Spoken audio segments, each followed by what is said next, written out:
से press conference की गई है और एमक्यूएम पाकिस्तान ने बल्दियाती इंतखाबात से बायकॉट का ऐलान किया है।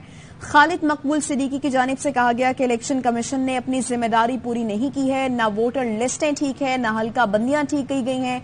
हमने मुतालबा किया कि वोटर लिस्टों हल्का बंदियों को दुरुस्त किया जाए, उसके बाद हम इंतखाबात का हिस्सा बनेंगे, लेकिन ऐसा नहीं किया। साथ ही साथ उन्होंने कहा कि हमारा जो एहतजाज है, कल से हम यानी आज से हम एहतजाज कर रहे हैं, ये इलेक्शन कमीशन के खिलाफ एहतजाज है। हमें हुकूमत से तहफुजात हैं, यानी विफाकी हुकूमत से तहफुजात हैं, लेकिन उसके बावजूद भी हम हुकूमत के साथ खड़े हैं। उन्होंने कहा कि इस मुश्किल वक्त में, यानी वो कह रहे थे कि हुकूमत का मुश्किल वक्त है, हुकूमत के इस मुश्किल वक्त में हम उनका साथ भी देंगे।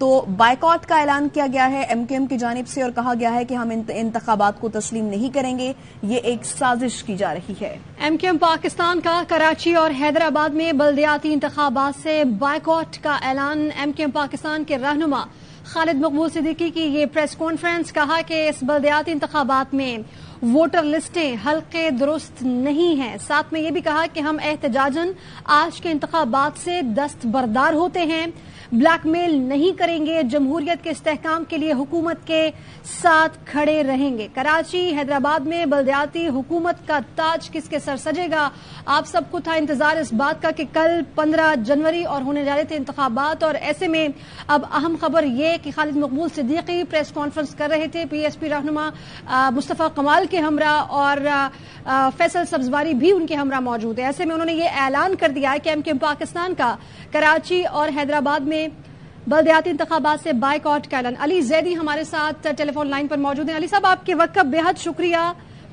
अब 3 डिवीजन और 16 अजला में इंतखाबात होने जा रहे थे, कल 15 जनवरी को बायकॉट कर दिया गया है एमक्यूएम पाकिस्तान की जानिब से।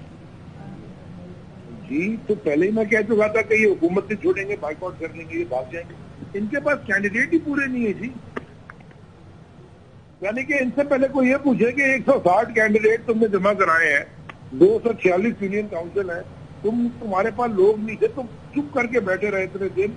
जुलाई में भी इलेक्शन हो रहा था, उससे पहले भी 2 दफा हो रहा था, यानी कि कल से 3-4 दफा। तो तुम्हारे पास कैंडिडेट नहीं है, ये तुमने बहाना बना के सियासत करने की कोशिश की थी। वो जेरी मैंडरिंग, हमें भी पता जेरी मैंडरिंग हुई है, हम जेरी मैंडरिंग के बावजूद जीतेंगे इंशाल्लाह, हम इतने कॉन्फिडेंट है। और तुम इतने बड़े ठेकेदार हो तो जेरी मैंडरिंग से तुम्हें क्या डर लगता? तुम लड़ते, तुमने खुद कितनी जेरी मैंडरिंग अपने जमानों में की है, वो भूल गए हो।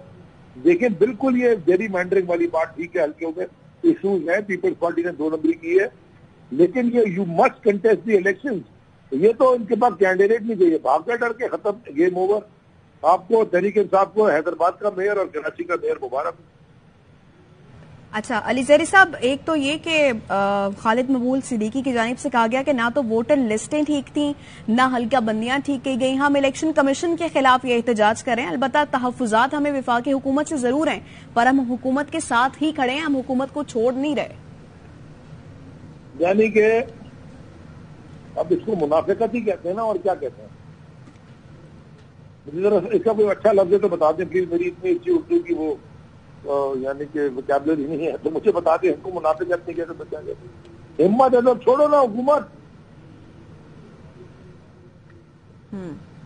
तो आप क्या समझते हैं, इससे फायदा होगा एमक्यूएम को? एमक्यूएम ने हमारा फायदा किया।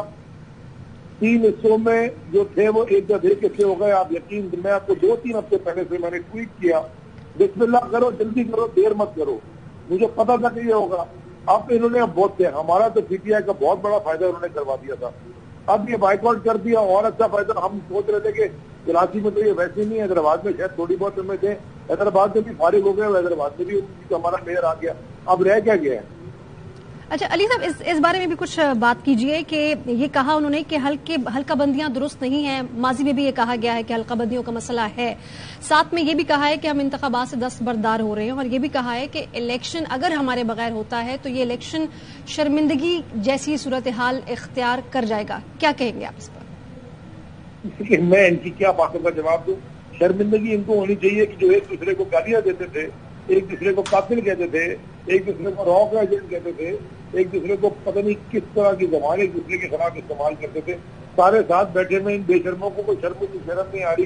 तो हम इलेक्शन लड़ने जा रहे हैं, धमके की चोट पे इलेक्शन लड़ने जा रहे हैं, सारे सिस्टम को खिलाफ होने के बावजूद इलेक्शन लड़ने जा रहे हैं, ऑपोजिशन में रहने के बावजूद इलेक्शन लड़ने जा रहे हैं। हमें किस बात की शर्म आएगी? हमारा तो सर फखर से बुलंद है कि हम इन हालात में भी इलेक्शन लड़के जीत रहे हैं। क्या 15 सीटें हम बाई इलेक्शन में जीते? पंजाब में वहां धांधली नहीं की गई थी, हुकूमत में हम नहीं थे, हमने डट के लड़ा। जो इलेक्शन अभी इमरान खान साहब लड़े 9 सीटों पर 8 जीत गए, वहां नहीं हमारे खिलाफ गेम थी, हमने फिर भी डट के लड़ा। हम यहाँ भी डट के लड़े। ये तो मैदान छोड़ के भागने वाले हैं। और ये जो महाजरों की बात करते हैं, ये महाजरों के ठेकेदार, सेल्फ प्रोक्लेम ठेकेदार और महाजर, जितना कत्ले आम इन्होंने महाजरों को किया किसी ने नहीं किया। ये तो इनको चांस मिला था सफाई के बाद, ये आए 2018 में हमारे साथ मिले, खान साहब इनको नतीज तक था। ये तो कहीं मुठ के काबिल नहीं रहेंगे। ठीक है, साथ रहिएगा अली जहरी साहब। सीनियर एंकर पर्सन वसीम बदामी ने हमें ज्वाइन किया। वसीम, एमक्यूएम ने बायकॉट का ऐलान कर दिया है। आज होने वाले जो बल्दियाती इलेक्शन है उनके बारे में वो किस